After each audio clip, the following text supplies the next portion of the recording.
Hi friends, Gita ഗോവിന്ദത്തിൻ്റെ പുതിയ വിശേഷങ്ങളിലേക്ക് എല്ലാവർക്കും സ്വാഗതം. ഇന്നത്തെ എപ്പിസോഡ് അവസാനിക്കുമ്പോൾ നമ്മുടെ രഞ്ജു റിസോർട്ടിൽ നടന്ന കാര്യങ്ങളൊക്കെ രേഖയോട് പറയാൻ വേണ്ടി പുറപ്പെടുന്നുണ്ട്. അപ്പോഴാണെങ്കിൽ ഗോവിന്ദ് പറയുന്നുണ്ട്, അതൊന്നും ഇനി ഇവിടെ പറയണ്ട എന്നൊക്കെ പറയുന്നുണ്ട്. അങ്ങനെ അത് പറഞ്ഞപ്പോൾ ഗോവിന്ദിനെ നോക്കി നിൽക്കുന്ന രഞ്ജുവിനെ കാണിച്ചുകൊണ്ടാണ് ഇന്നത്തെ എപ്പിസോഡ് അവസാനിക്കുന്നത്. പിന്നീടാണെങ്കിലും നമ്മുടെ ഗീതു ഗോവിന്ദിനോട് മാർഗഴിയെ പറ്റി പറയുന്നുണ്ട്.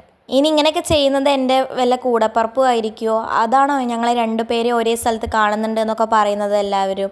അങ്ങനെയൊക്കെ ചോദിക്കുമ്പോൾ ഗോവിന്ദ് ചോദിക്കുന്നുണ്ട്, അതിന് നിനക്ക് ഒരു കൂടപ്പറപ്പല്ലേ ഉള്ളൂ, വിനോദ് മാത്രമല്ലേ ഉള്ളൂ എന്ന് ചോദിക്കുന്നുണ്ട്. അപ്പോഴാണെങ്കിൽ ഗീതു പറയുന്നുണ്ട്, അല്ല, വിനോദിനെ കൂടാതെ എനിക്കൊരു കൂടപ്പറപ്പും കൂടി ഉണ്ട്. ഞാനും അവളും അമ്മയുടെ വയറ്റിൽ ഒരുമിച്ചാണ് കിടന്നിരുന്നത്. പക്ഷേ എന്നെ മാത്രമേ അവർക്ക് ഡോക്ടർമാർക്ക് രക്ഷിക്കാൻ കഴിഞ്ഞുള്ളൂ, പാവം അവളെ രക്ഷിക്കാൻ കഴിഞ്ഞില്ല എന്നൊക്കെ ഗീതു പറയുന്നുണ്ട്. അപ്പോഴാണെങ്കിലോ മാർഗഴിയാണ് ജീവനോടെ ഉണ്ട് എന്നൊക്കെ കാര്യം ഗോവിന്ദിന് അറിയാലോ. ഗോവിന്ദാണെങ്കിൽ ഞെട്ടി നിൽക്കുന്നുണ്ട് ഇതൊക്കെ കേട്ടിട്ട്. പിന്നീടാണെങ്കിലോ ഗോവിന്ദ് എങ്ങനെയാണ് മാർഗഴി വേറെ പവിഴത്തിൻ്റെ കയ്യിലെത്തിയേ എന്നൊക്കെ അറിയാൻ വേണ്ടിയിട്ട് അന്വേഷിച്ചിട്ടാണ് ഈ ഗീതുവിൻ്റെ അമ്മയുടെ അടുത്തേക്ക് പോകുന്നുണ്ട്. എന്നിട്ട് പവിഴത്തിൻ്റെ ഫോട്ടോ കാണിച്ചു കൊടുക്കുന്നുണ്ട്, ഇവരെ അറിയോ എന്നൊക്കെ ചോദിച്ചിട്ട്. അപ്പോൾ ഗീതുവിൻ്റെ അമ്മയാണെങ്കിലോ ഇവരെ അറിയില്ല എന്നുള്ള ഭാവത്തിൽ നിൽക്കുന്നുണ്ട്. ഗീതുവിൻ്റെ അമ്മയ്ക്ക് പവിഴത്തെ അറിയില്ല എന്ന് പറയുമ്പോൾ ഗോവിന്ദാണെങ്കിലോ മനസ്സിൽ വിചാരിക്കുന്നുണ്ട്, എന്തായാലും ഇവൾ ഗീതുവിൻ്റെ സഹോദരിയാണ്, അപ്പോൾ എന്തായാലും ഇവളുടെ കഥ അറിഞ്ഞേ പറ്റൂ, എങ്ങനെയാണ് ഇവൾ പവിഴത്തിൻ്റെ കയ്യിലെത്തിയത്, ഇനി പവിഴെങ്ങാനും തട്ടിക്കൊണ്ടുപോയതാണോ, അങ്ങനെയൊക്കെ ഗോവിന്ദ് ആലോചിക്കുന്നുണ്ട്.